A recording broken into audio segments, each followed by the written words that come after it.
Hello, dear friends. Today I'm going to talk about a very important thing in physics. I mean, I'll be talking about the the very fundamental theory in physics, what's called as quantum field theory. And I would try to go on talking about the historical development of quantum field theory, and and I will try to represent some of the most significant shift that we have observed in the field of physics, in the fundamental ontology of physics, since there is this transition that we have, the transition from what I may call it as a transition from Aristotelian to Newtonian mechanics. So it can be understood that way. It's the mathematical and basically a conceptual architecture that basically allows for a unified description of three of the four fundamental forces of nature. So we have these fundamental forces of nature. We have electromagnetism, and we have the strong nuclear force, and we have the weak nuclear force. These are the four fundamental forces of nature, and at its core, QFT, what generally we call as quantum field theory, it proposes that the basic building blocks. It basically proposes that the basic building blocks that we have, blocks of reality, they are not the points in the space. They are not point like particles, but we can say that they are continuous fluid like entities known as fields.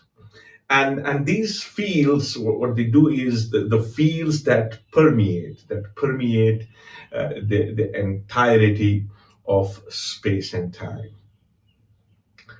And we can say that the particles, if we talk about the particles that the physicists observe in the laboratories, from the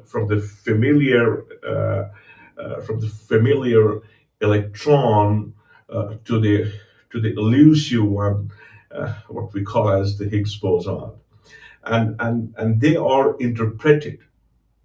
They are not in. They are not interpreted as independent objects, but are quantized excitations. They are the excitations of the fields, the quantized excitations, localized. We may call them localized ripples or vibrations of these underlying fields, the Higgs particle or the electrons, as we said. Now, the question arises the necessity why we need QFT, why QFT is necessary, and it basically arose from the inherent contradictions between the we can say between the non-relativistic quantum mechanics based on Schrodinger's equation and the Einstein's special theory of relativity. So, so this contradiction has basically led to the foundation of QFT. And the core foundation of quantum field theory, if we think about it, if we try to understand it, is that it's something like what we have is suppose I talk about relativity. Relativity, while standard quantum mechanics uh, uh, describes the behavior of atoms and molecules. So that's what we understand. and and whereas the particle numbers are conserved. So what happens here in the Schrodinger's picture? It fails to account for the high energy processes where you have this creation and annihilation of particles, where matter and energy are are interchangeable. I mean, in the relativistic regime, in the relativistic framework, what we have the principle. The principle is E equals mc squared, and this equation basically dictates that energy can manifest as a new matter, and requiring a formalism where the number of particles is not fixed, which is in the case of pure Schrodinger's wave equation, the number of particles is completely fixed. You cannot add or subtract the particles. But this kind of flexibility is dealt by QFT. And so QFT provides this formalism of shifting, basically transforming the dynamical focus from the particles to the fields, and treating the entire field, we can think like this, treating the entire field as an infinite degree of freedom, infinite degree of freedom kind of system that can accommodate an additional particle, that can accommodate an arbitrary number of excitations, basically. So here the framework starts with this infinite field, which has the tendency to accommodate the additional particles or to subtract the particles. So if we talk about the historical evolution of the field concept, the field is not, this is not a new idea, this is not a new thing. What we have is basically, if we talk about the trajectory of field theory, it began long before the quantum revolution. So fields, people dealt with fields, uh, and and while Isaac Newton's 1687 treatise basically established gravity as as an instantaneous action at a distance, and it could be thought like Newton himself expressed the philosophical discomfort with the idea that matter could act upon other matter without without a mediation, without a mediating substance. Maybe it would have remained a big question in the mind of Isaac Newton.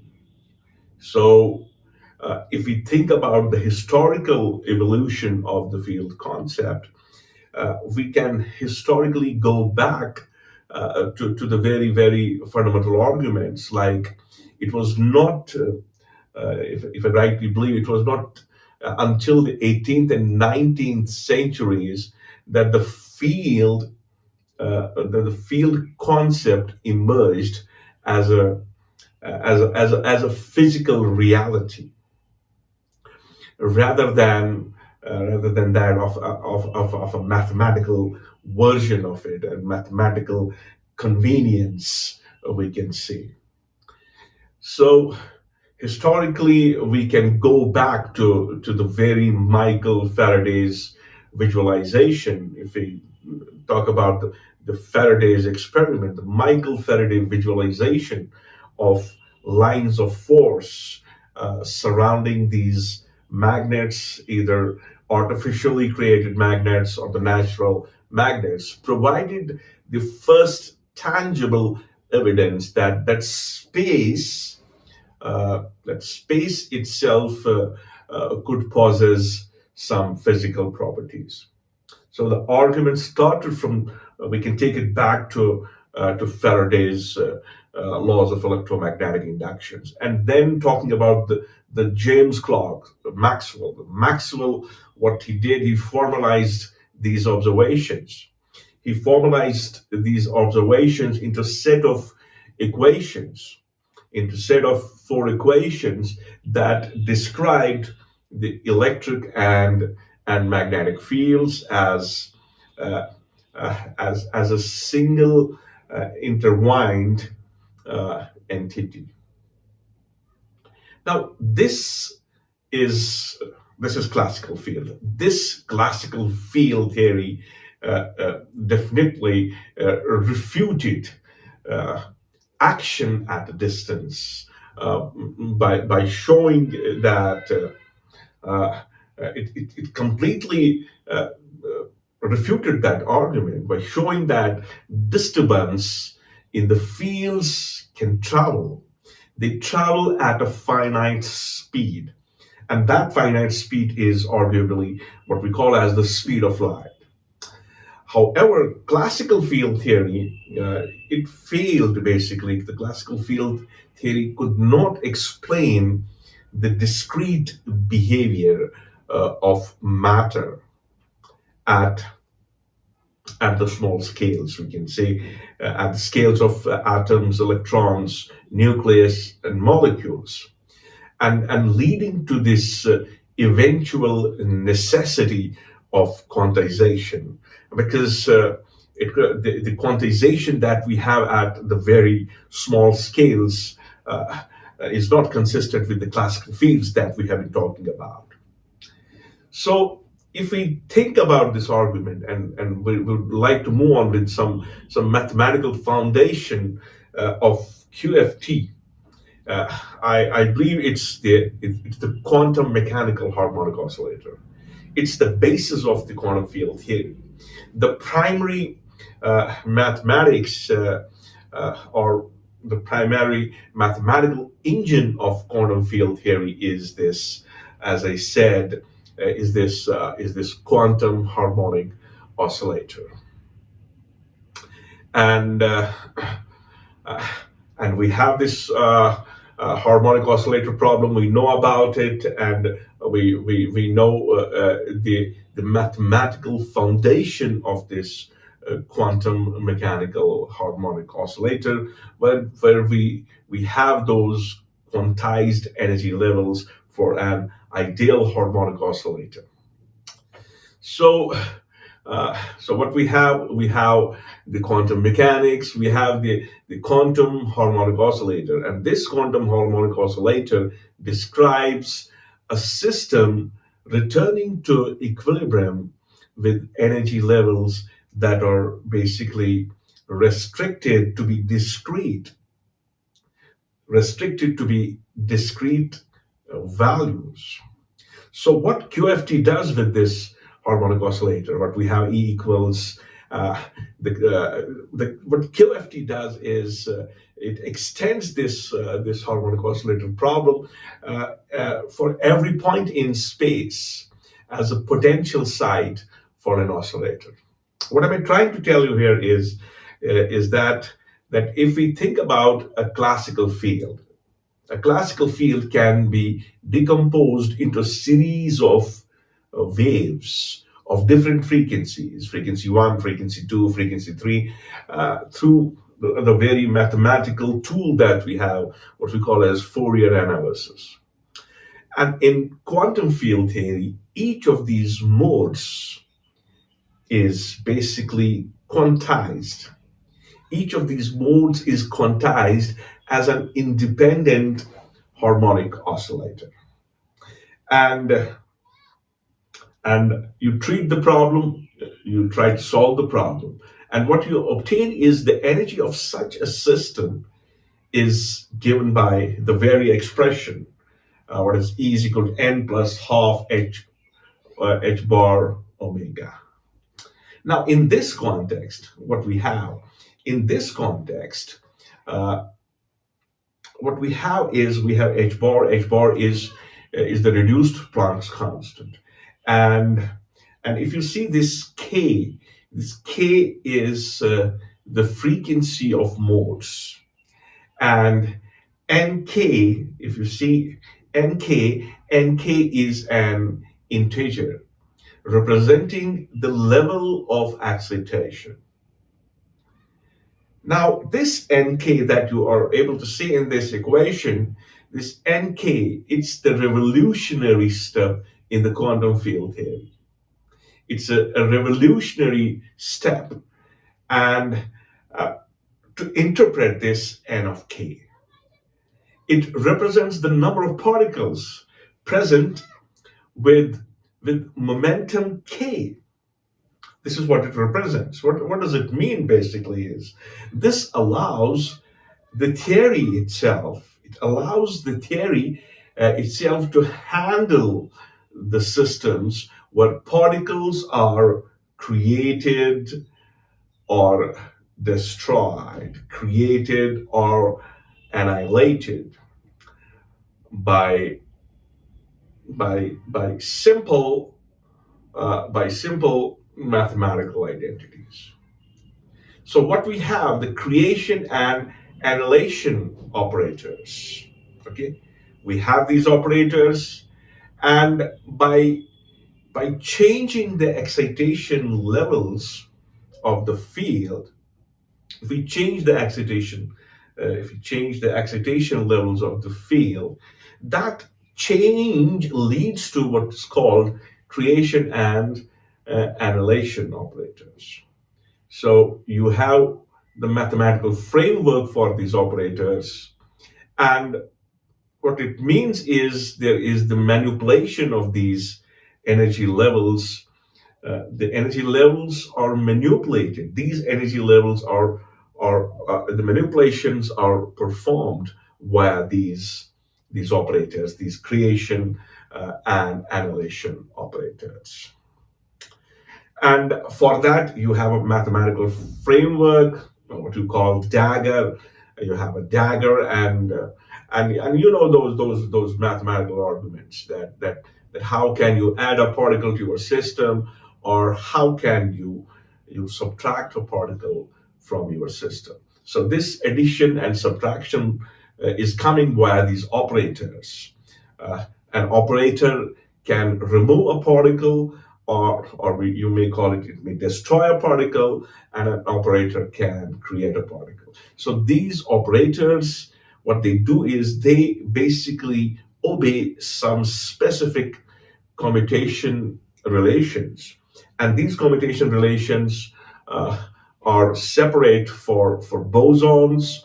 And for bosons, we have anti-commutation relations. And then you have another set of particles whom you call as fermions. For fermions, you have which they mathematically ensure basically that particles like electrons, they follow the very fundamental principle of physics known as Pauli's exclusion principle. So you have the two different frameworks for these operators, for bosons, and another part is for fermions. Now let's talk about the marriage. I will call it as the relativistic marriage.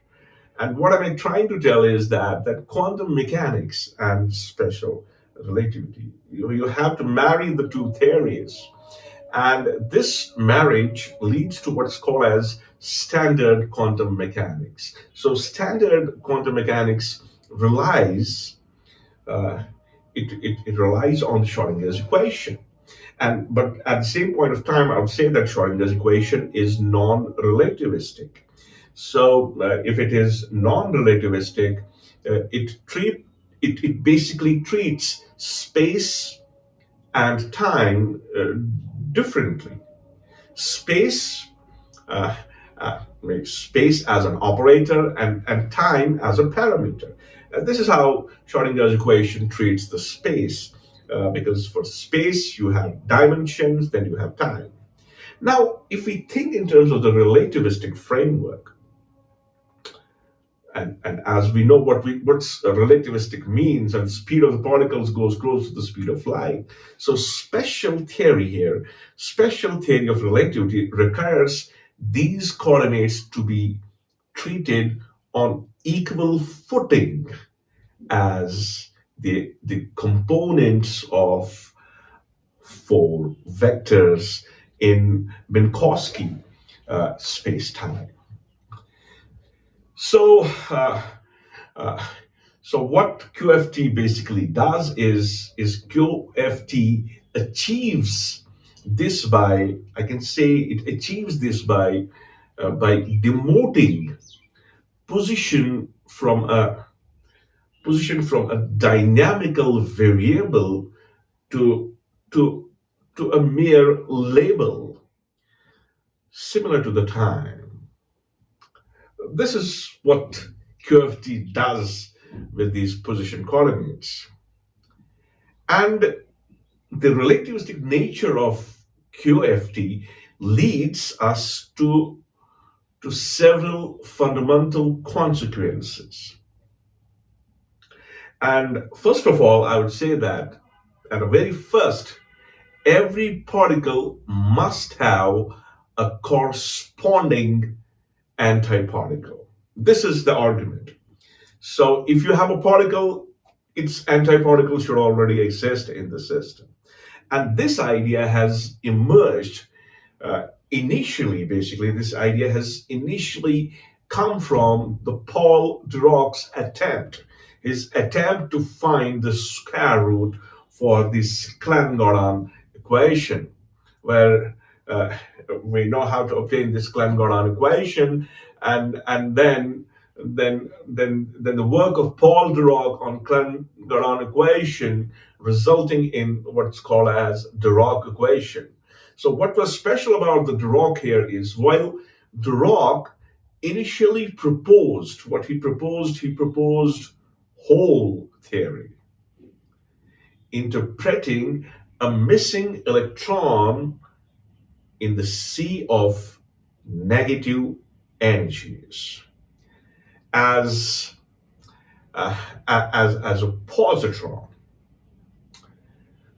But if we think about the modern quantum field theory, what modern quantum field theory views positrons simply as excitations of the same electron field, and these excitations are these excitations are carrying the opposite, the antiparticle of that particle. Now here we have forces and we have gauge symmetries.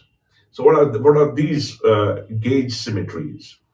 What we have is, if we think about, we can enforce the locality because information cannot travel faster than the light. So this is a very fundamental argument of special theory of relativity. But what QFT does here in QFT, uh, uh, in QFT, the things must occur at a single point in space and time. So you have to treat the position and time coordinates on the same footing, on the same ground. And the theory provides a self-consistent way for particles to interact without any violation, without the violation of causality, without the violation of causality principles of relativity. So what we have is we have forces, and the forces are treated as field interactions. And what we have the symmetries, what we call as gauge symmetries. Now, what happens here? In QFT framework, in quantum field framework, what happens is that forces are not the pulls across space, but rather the result of particle exchanging, the particles exchanging the virtual force carrier. So here you don't have a pull and a push, you have the exchange. And this mechanism is deeply rooted in the principles of the gauge symmetry, a mechanism of interaction, a mechanism of exchange. A gauge symmetry implies that certain transformations, we can think it like this. Uh, you can have certain transformations that are allowed. And if we take an example, say, for example, we talk about the Higgs mechanism, and we talk about the origin of mass. Okay, these things can be applied to the field. These things can be applied to the field, like changing its phase without changing the physical outcome. And that's what the gauge symmetry refers to, if we think in terms of the phenomena that I talked about. Now, to maintain this symmetry across all space and time, you want to maintain the symmetry. So what you need a gauge field. A gauge field must exist. You play with it, but the totality remains same to compensate for the changes which manifest as which demonstrates as a fundamental force. So, what can I say here is that the most successful uh, quantum field theory is what we call as quantum electrodynamics. And quantum electrodynamics is something that describes the interaction of the charged particles. Okay, you have the interaction between the charged particles, and this interaction is carried out without light. And it has been tested. It has been tested to an incredible precision. It has been tested to an incredible matchings, experiments, and and and the data uh, and the data to more than 10th decimal places has been verified. Now, in quantum electrodynamics, what's happening is that an electron moving through space, you have an electron, this electron is moving through space, uh, is constantly emitting and reabsorbing the virtual photons. What you have here, they are emitting the photons and absorbing the photons, and which is something that effectively dresses the the electron. The electron is electron because of these virtual particles. You have a very important concept here, what's known as renormalization. Now, what's happening here is that we are trying to determine the physical properties of these particles. And to determine the physical properties, we have quantum chromodynamics, what we call as QCD. And what this field does, is it talks about the strong force and is significantly more complex uh, due to the unique properties like uh, like confinement and at times uh, asymptotic freedom, and confinement is basically something that dictates that quarks cannot be isolated as they are pulled apart. The energy in the what's that gluon field, the energy that's there in the gluon field exists between them, and becomes so great that it creates new quarks. It doesn't create new quarks, it creates anti-quarks. So it creates the pairs of quarks and anti-quarks, and keeping them bound in hadrons.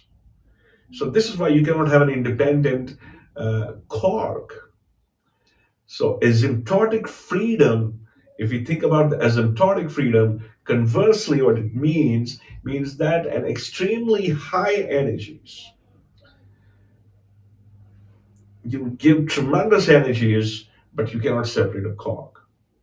So what you have, short distance quarks, they behave as if they are nearly the free particles.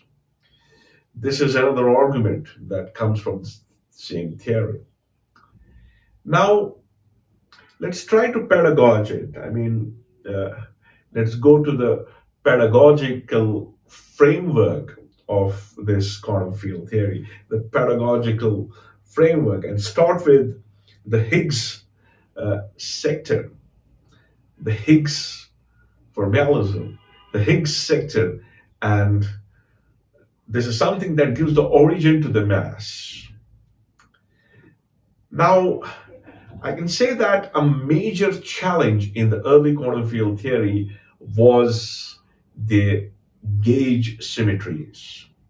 It was that the gauge symmetries seemed to require all particles to be massless. Every particle you could assume in your framework. However, experiment showed that while photons, they are massless particles, when photons are massless, and the W and Z bosons that we have there are quite heavy.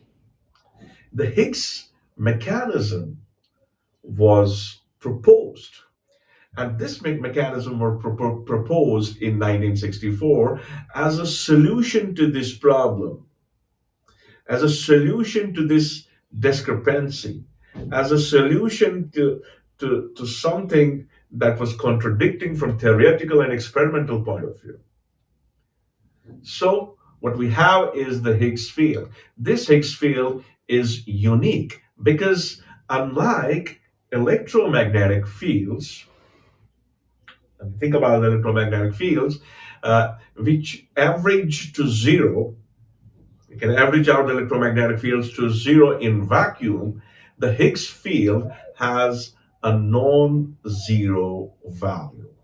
So it has, if it has non-zero value, that means vacuum has the expectation values.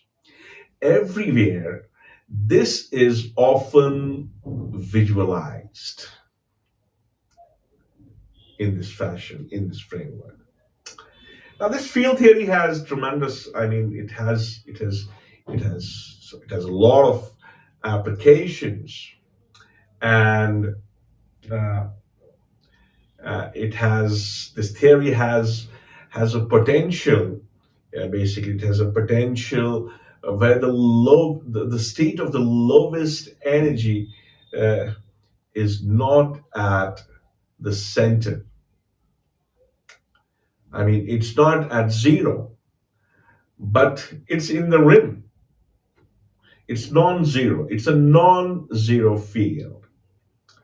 So what it takes us is, uh, uh, it's like